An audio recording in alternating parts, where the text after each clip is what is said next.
Hello लोगोफोर, नोंथांमोननि गेजेराव आं आरो मोनसे गोदान आपडेट भिडिअ लानानै फैबावबाय।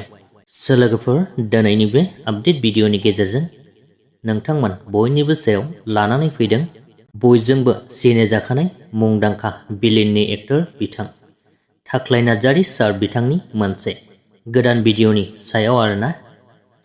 लोगोफोर, बेनिखायनो गासैखौबो मोनथिनो थाखाय नोंथांमोना भिडिअखौ जागायनायनिफ्राय लानानै जोबजासिम नायलांब्लानो जाबाय।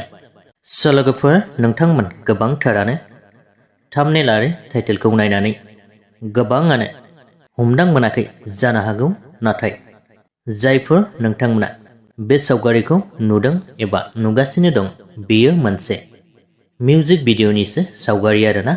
बिथां थाख्लाइ नार्जारी सार बिथाङा जेलनिफ्राय फैखांनायनि उनाव बिथांनि BodoFlim प्रडाक्शन चेनेलाव मोनसे मिउजिक भिडिअ हगारनाय जाबाय। बे मिउजिक भिडिअनि मुङानो जादों अ जिसु नों।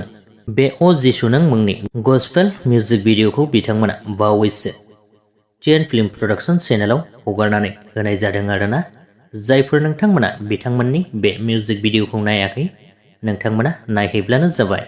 बे मिउजिक भिडिअआवनो फाव खालामदों थाख्लाइ नार्जारी सार बिथांजों लोगोसेनो फावखुंग्रि अनसुमै बर', रिंखां, सोमखोर आरो अरुण बिथांमोनहा। बेनिखायनो जायफोर नोंथांमोना दासिमबो बिथांमोननि गस्पेल मिउजिक भिडिअखौ नायहैयाखै, दायो थांनानै BodoFlim प्रडाक्शन चेनेलाव नायहैब्लानो जाबाय। बेजों लोगोसेनो दिनैनि बे सुंद' आपडेटनि भिडिअआबो बेखिनियानोमोन। भिडिअखौ नायनानै मोजां मोनदोंब्ला लाइक खालामदो, लोगोसेनो चेनेलखौबो साबस्क्राइब खालामनानै लाब्लानो जाबाय।